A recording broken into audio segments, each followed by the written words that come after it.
Three, two, one, action. All right, what's up, everyone? This is Josh. How? Another episode of My Bike. So I invited Josh to come in Kellen's Garage, aka Middle Class Chops. He's also part of Moto community, and we're going to talk about his bike. So before we get into the bicycle, how'd you get into riding? What's the background on riding motorcycles? Man, I honestly, like, I've been on some with wheels my whole life since I was young. My mom had me on little like 10-inch bike with training wheels, and I asked her right away after a couple of rides to take the training wheels off, and I was off. See ya down the road. I mean, like, maybe shy of 2 years old, just out ripping a little bike around without training wheels, like almost barely walking. And so yeah, it's been that ever since. Just skateboarding, BMX, all of that, and that eventually led into dirt bikes. And then I had a street bike or so. I think maybe like a Kawasaki 750 or something. You know, one of those kind of Craigslist kind of finds, pre-Craigslist, obviously. Yeah. From a buddy, and I didn't know what I was doing. And then no street bikes for a while until I got like a KTM Enduro 500 that was street legal, and that kind of like re-sparked everything. But there was years raising a family where I kind of just money's went other places. Yeah. Dad life. Yeah. That whole thing. Well, let's talk about your bike. First off, what is this machine? This is a 1984 Sportster XL 1200 4-speed. Now, did you pick it up like this? How'd you come across this bike? You just pick it up on Marketplace or something? So that's a little bit of a backstory. So me and my business partner, Jason, we have Crooks Moto. Crooks Motos. You guys need to check out, by the way. Then I decided we wanted to build Sportsters.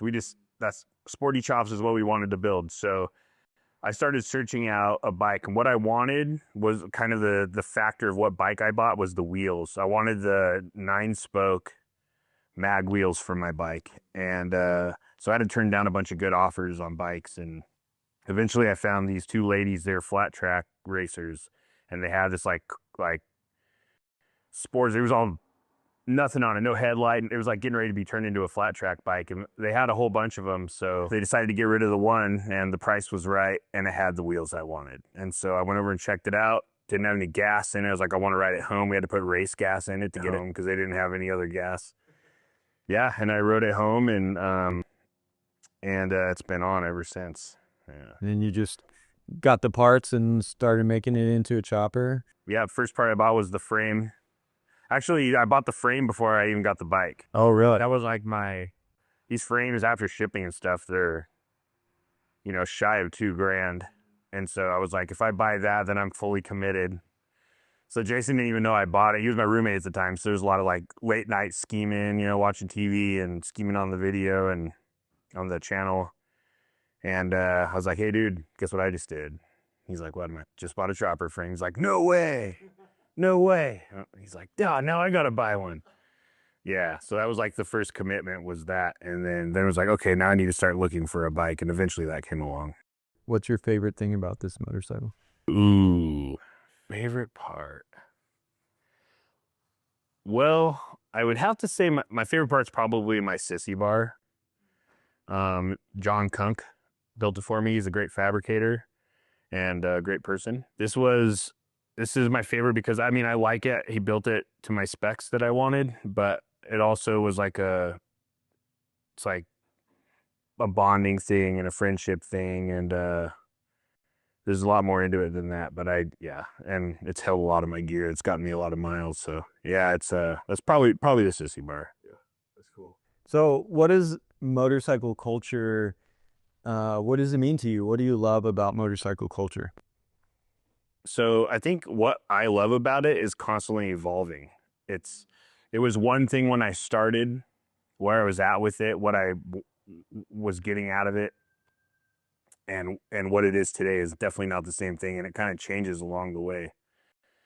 One thing that stays the same though is it's my chance to be able to get out, and maybe you're having had a rough day at work, or or something, and just to be able to just get on the bike and not call the friend and just take off by yourself, and, and just, I live out on the edge of like really amazing country roads, so it's some lakes and stuff, so I can just pop out I can go for an hour ride and just be completely reset. I think that is the thing that stays constant around all the other changing things about the culture, But yeah, that's definitely like what I love about it, is that, and then just getting to meet the new people. That's probably like the standard answer I think everybody would have, because we all kind of share that in common, but it's a real thing. Yeah. Now, Boise Moto is like encourages do it yourself. We're a DIY network. What's kind of your practice? Do you maintain this bike? Are you kind of in process of learning this motor? Like where are you at in terms of caring for and maintaining this machine?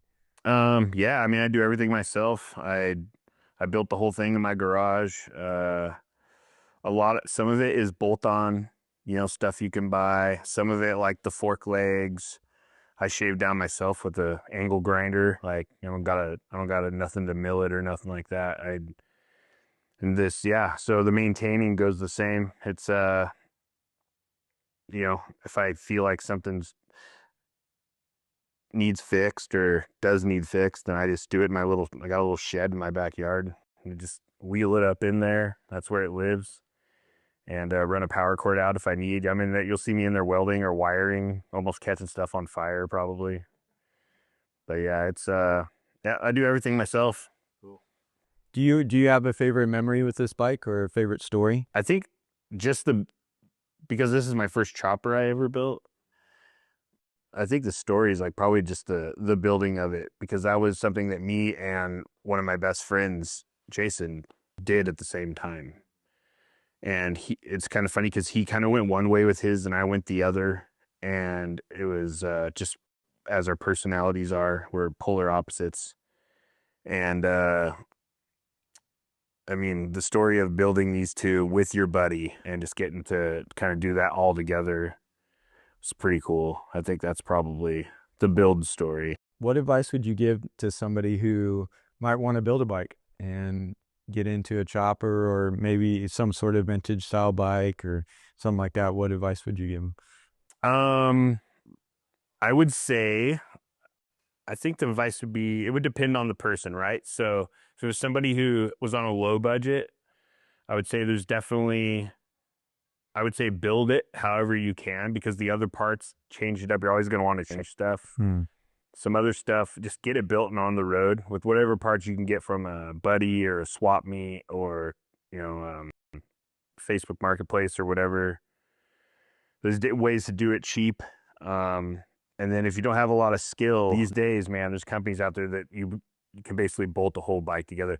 That was me and Jason's whole goal with this thing, was we wanted to build our bikes without doing any welding and be able to build a whole chopper. And it just so happens to be that in this day and age, enough companies have got parts that work together, or they have their own system that you can, purchase and everything goes. So I was able to get into a chopper without ever welding, but that was the intent. And then, I mean, there's been welding since then, but the goal got accomplished. Yeah. So there's ways to do it. And I would just say, do it. Figure out what you want to do. Don't stress on it. Just make something happen, because it won't be your last bike. And it won't be your only set of handlebars you buy. And just make something happen just to get out on the road and get it built. And then reach out to your community, because that's where you're going to get all your knowledge. That and YouTube, probably. And where you're going to get a lot of your parts and friends to ride with. Yeah. Cool, dude. That's great. If you guys are interested, check out Crooks Moto on YouTube.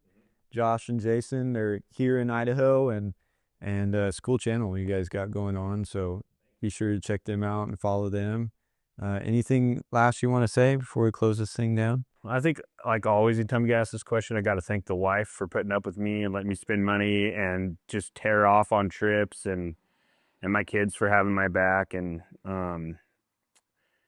and Jason, because we've been on the road. I mean, he's my riding buddy. Yeah. So you guys have logged a lot of miles. We've been through hell and back, dude. Just rained out rides, and so thanks to him, and anybody else who's there was a lot of people who helped me build this bike as financially. Mm-hmm. It would be like, they know I'm saving for a part, and they all of a sudden that part would be, oh, my brother-in-law bought me, got my wheels powder coated for me because he wanted that like to kind of step up and keep happening. And so a big thing, if you've ever helped me in any way on this thing, thanks a lot, because building this thing was literally like a community effort. It was a team effort put together. And if anybody wants to ride it, just ask. I let anybody ride it. Yeah. Nobody ever takes me up on it. I wrote it. You did. You're like one of the only people who's Oh, ever really? taken me up on it. I'm like, hey, does anybody want to ride my bike? And they're all like, nope. I don't want to crash it. I'm like, well, if I was worried about that, I wouldn't be offering you to ride it. Like, just don't kill yourself. I'm not worried about Did they sit on the seat? Because that probably could be the reason, because your seat feels like sitting on a freaking piece of metal. Oh, you mean this comfortable thing? Yeah, I think that's like one of the next steps is a new seat. Yeah. But, like I said, the parts always change. So, yeah. But I want something with like a little more support. And but that's for another story. Cool. Well, Josh, thanks for making time with us, buddy. Absolutely. Thanks for having me. And that's it for this episode. Peace out.